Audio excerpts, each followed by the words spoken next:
जैसा मैंने बताया था कि सीढ़ियां होती हैं अलग अलग, कॉलेज, प्ले स्कूल, स्कूल और फिर कॉलेज आ जाता है। आपके बच्चे थोड़े बड़े हो जाते हैं और वो कॉलेज जाने के लिए अलग अलग जगह चुनते हैं, अलग अलग शहर चुनते हैं, अलग अलग कोर्स में जाते हैं।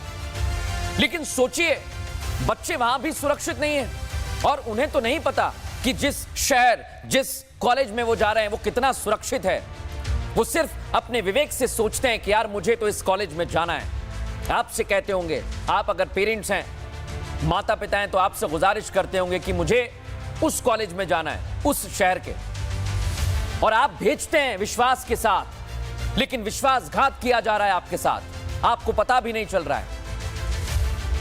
क्योंकि जिन शिक्षकों पर जिम्मेदारी होती है पढ़ाने की, उन पर सुरक्षा की भी जिम्मेदारी है। और कई लोग कहेंगे कि आप तो उन पर जिम्मेदारी थोप रहे हैं। हां, मैं थोप रहा हूं, क्योंकि अगर स्कूल में, कॉलेज में कहीं भी आपका बच्चा जाता है तो वो सबसे ज्यादा समय शिक्षक के साथ बिताता है और उसकी जिम्मेदारी होती है। लेकिन कई जगह पर हमने देखा कि शिक्षक ही हैवान बन गया है, तो फिर बच्चे कहां जाएंगे? उन फूल जैसे बच्चों का क्या होगा जो लड़कपन में आए, कॉलेज में आए, शहर चुना, कोर्स चुना, लेकिन अब इस दुनिया में नहीं है, इस दुनिया में नहीं है, मौत को गले लगा लिया है। किसकी वजह से? सोचा है कभी कैसा दबाव उनके मस्तिष्क पर होगा? क्या सोच रहे होंगे वो कि उन्होंने सुसाइड कर लिया? सुसाइड, सोचिए जरा आप। किसी एक के लिए बात नहीं कर रहा हूं मैं पूरे देश की बात कर रहा हूं, क्योंकि कई सारे बच्चे हैं और एक मोटा मोटा आंकड़ा है 26 करोड़। सोचिए जरा आप, आखिर उस बच्चे का क्या उस समय दिमाग काम कर रहा होगा? सोचिए, क्योंकि जब उसका शिक्षक हैवान हो गया तो उसे समझ नहीं आया क्या करें। उसके दिमाग पर चोट लगी, दिल पर चोट लगी, और ऐसी चोट लगी जिससे वो बाहर नहीं आ पाया। और आज ग्रेटर नोएडा, जहां पर बड़े बड़े कॉलेज हैं, यूनिवर्सिटीज हैं, वहीं से एक ऐसी खबर सामने आई जिसने हम सबको हैरान कर दिया, गुस्से से भर दिया, क्योंकि वहां पर एक बच्चे की जान चली गई है, जो आज हमें सोचने पर मजबूर कर रही है कि अगर आपका बच्चा भी किसी कॉलेज में जा रहा है घर से बाहर, तो ये रिपोर्ट आपको देखनी चाहिए।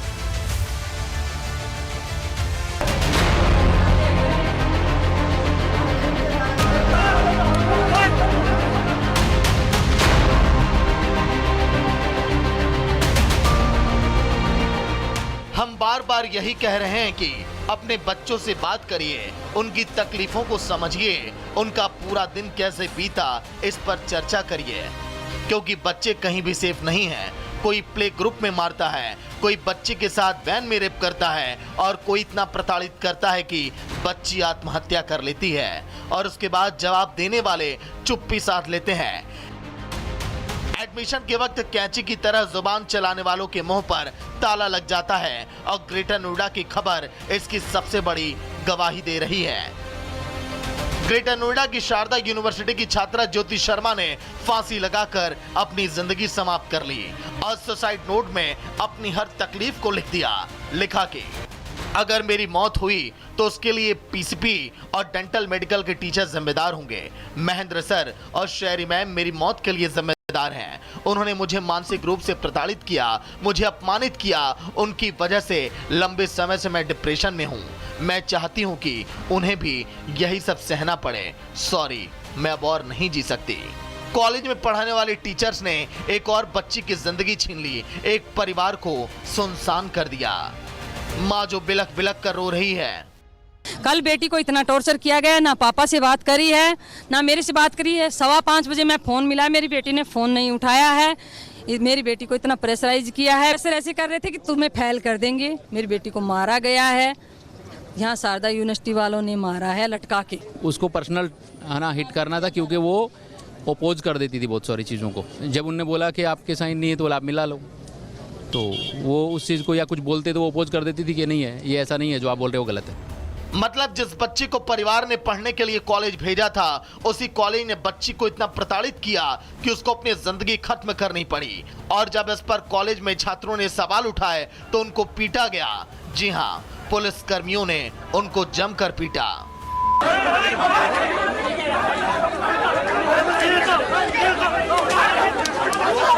मतलब एक बच्ची ने आत्महत्या कर ली और जो कॉलेज टीचर्स उसकी मौत का कारण बने उसका विरोध तक नहीं कर सकते।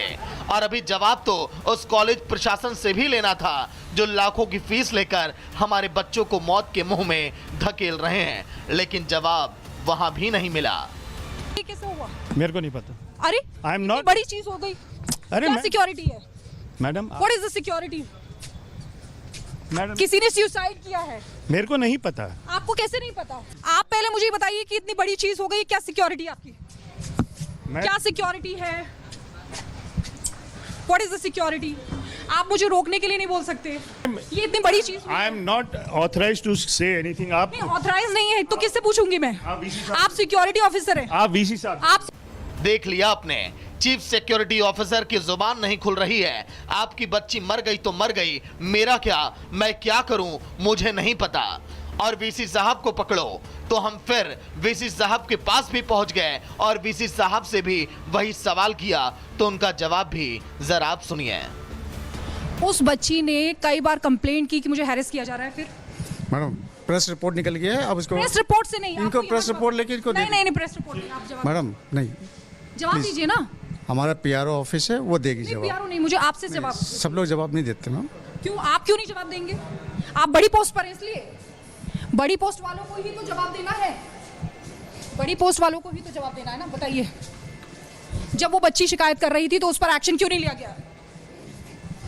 बताइए, आप चुप नहीं रह सकते। बताइए। मैं आपको कह चुका हूँ, इंक्वायरी ऑलरेडी बैठी हुई है। आप तो मैं आपके पास प्रोसेस मैं कर रही है, जो इंक्वायरी में जो जो स्टेक होल्डर्स हैं उनसे पूछताछ चल रही ठीक है, है। मान लिया मैंने, लेकिन ये बताया जा रहा है कि 2 ही लोग हुए, 3 अभी बाकी हैं। नहीं थैंक यू।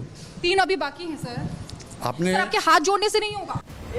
अब परिवार का गुस्सा 7वें आसमान पर पहुंच चुका था और फिर परिवार के हत्थे चढ़ गए हेड ऑफ डिपार्टमेंट। फिर क्या था, मां ने जोरदार थप्पड़ जड़ दिया। यही तो हेड ऑफ डिपार्टमेंट है। इसने अपने डिपार्टमेंट के तेरे बच्चों को क्यों नहीं बोला? और मैंने उस दिन बोल के गया था ना, मैं बोल के गया था, नहीं बोल के गया था। सर क्या है? सर क्या है? सर क्या है? मेरी बेटी को मारा गया है। अरे गंदा, मेरी बेटी ना चीफ सिक्योरिटी ऑफिसर ने कोई जवाब दिया और ना ही वाइस चांसलर साहब ने। अब आप करते रहिए धरना प्रदर्शन, जांच की मांग, लेकिन जवाब पीआरओ प्रेस रिलीज करके दे देगा। यही जिम्मेदारी है इन कॉलेजों की जहां हमारी और आपकी बेटियां पढ़ती हैं। अब सवाल किससे किया जाए, तो सुनिए, सवाल अब आप खुद से कीजिए। आखिर क्यों हमारी ही बेटी के साथ ऐसा हुआ? क्यों हमारी बेटी इनकी राजनीति का शिकार हो गई? आखिर क्यों हमारी बेटी को अपनी जान देनी पड़ी?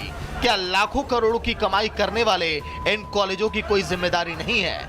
और राष्ट्रवाद सर्वोपरि में ये सवाल हम तब तक पूछते रहेंगे जब तक इनकी जिम्मेदारी नहीं तय हो जाती है, क्योंकि राष्ट्र सर्वोपरि में मेरे लिए जनता भी सर्वोपरि है।